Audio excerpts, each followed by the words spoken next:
Welcome to VoroMotors. Today, we are going to walk you through 4 mini tutorials for the Mantis Pro SE that you may find helpful. Number 4. Rotor Sound. If you hear a metallic scraping sound like this, it's most likely your rotor. It could be due to new brake pads. To solve this, apply a little 3M silicone paste to the rotors. This should remove the sound, however, accelerate the test. If it does not remove the sound, go back down to the noisy rotor and find its brake caliper. Loosen these screws. Just a few turns on each is fine. Next, we go to the lever. Find a way to hold it in the depressed position. We are using a pony clamp. Once held down, go to the caliper and tighten these 2 screws from earlier. Once firm, go ahead and remove the lever grip and test out your rotor. If you still hear scraping or any metallic sounds, you may need spacers. Unscrew the 2 screws in order to put the spacers between the caliper and the base. Once lined up, screw the caliper back on and hold the lever down. Tighten the screws and release the lever. If you continue to hear scraping sounds after these steps, reach out to our support team. The information is below. Number 3. Flashing deck lights.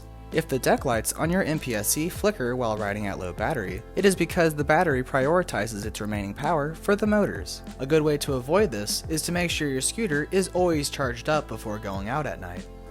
Number 2. Brake fluid leakage. If you notice the brake fluid leaking on your Mantis Pro SE, whether it's on the lever or the caliper, you need to stop the leak before riding. Also, make sure to have hydraulic oil on standby for afterwards. Click the video above to learn the refill process. To fix the leak, pull back the plastic cover on the lever and tighten the screw. Once tight, put the cover back on. A loose screw on the lever is the most common cause of oil leakage. If you encounter leakage at the caliper, you will need to replace the caliper. In order to do this, follow the instructions in the video linked above. Number 1. Charging related issues.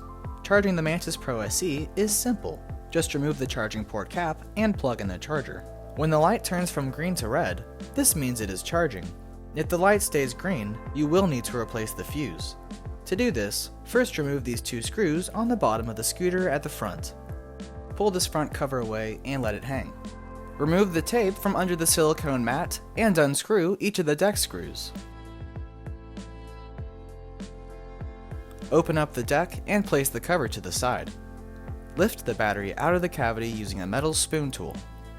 Place the battery along the rim once out. Now look for the small yellow connector to the battery and trace it outwards towards the charging port. Once you confirm the cord, trace it back to the battery and find the fuse. To replace the fuse, open up the black cylinder. The fuse will be inside. Remove the fuse and put in your new one. The exact fuse we are using is written below. After replacement, test the charger while the deck is still open. If it turns red, you are good to go. Press everything neatly back into the cavity and close everything up. Screw back all screws on the deck and along the front cover. Once you tighten everything, you are good to go. If you have any questions about the video or guides that you would like to see in the future, please leave those in the comments below. And please subscribe and hit the bell in order to be notified when we have new releases. Thank you for watching.